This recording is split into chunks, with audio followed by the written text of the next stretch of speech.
everybody. My name is Monoxide, one half of the demented duo known as Twiztid. And I'm Jamie Madrox. And we're here on G4 TV Freestyle 101, about to go in that booth to get naked. He might be about to take some stuff off. We're going to go in there and spit some rhymes for y'all. And I heard that he's going to do a freestyle dance, so stay tuned. It's going to be hot. Twiztid, G4, first time ever, legendary status. It's the first time it's ever going down. I'm twisted like a bread tie on a bread bag. That's just wonder on the side, wonder why. I'm inquisitive, I always think that everybody's dissing me. And if I'm right, at least that means they're all listening. Jamie Madrox hit me on the celly in LA, about to blow up and wild like Peter Petrelli. That's my road dog, M-O-N-O. And if you don't know him, motherfucker, then fuck y'all. I played Call of Duty since I was 2. They ain't let me on the game, though. That's alright, though. I shot like 250,000 people in a span of 30 seconds. This motherfucker's got crazy kills on PS3. That's what he does. I met John Madden and I kidnapped his ass. Stole a new Madden 07, but wait, that's old. He stole his ghetto pass straight up out of John Madden's back pocket. I wanted to get a freestyle dance. Oh, okay, let's do the freestyle dance.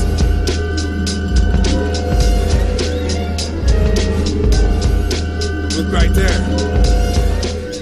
Man, growing up in Detroit was crazy because everybody freestyled, and that's how we knew that we sucked right off the bat, is because we couldn't, you know. Well, I could dance. He was more of the...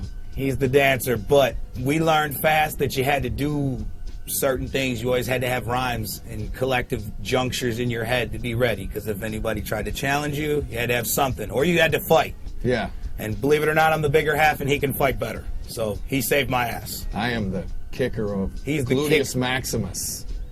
The freestyle battle always happened at the hip-hop shop, always downtown.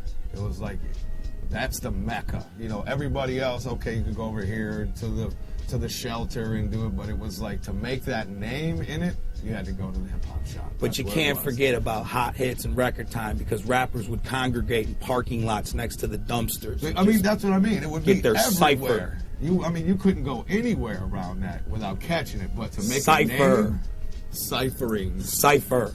That's what they did. You had to go to the shop, man. That's where all the true ones came from. That's where we used to get thrown out of, you know, twice a week, just because we sucked. We knew people, that's how we got in. When they weren't by us, that's how we got thrown out. I see people get shot over freestyle battles just from the high school I went to.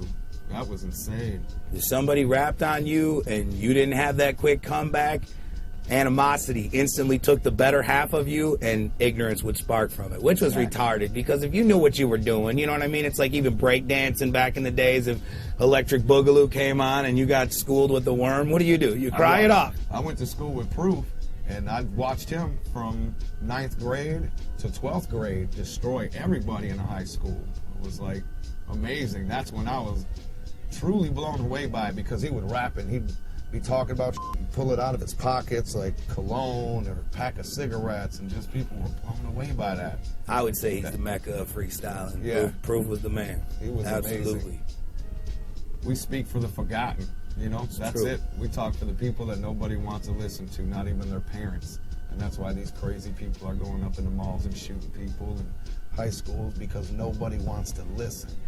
And there's not enough of bands like us to speak the word for them people, so they just feel like they're talking to a wall. Nothing's ever going to change. We try to kind of bring some light to the way these kids feel, because we felt the same way.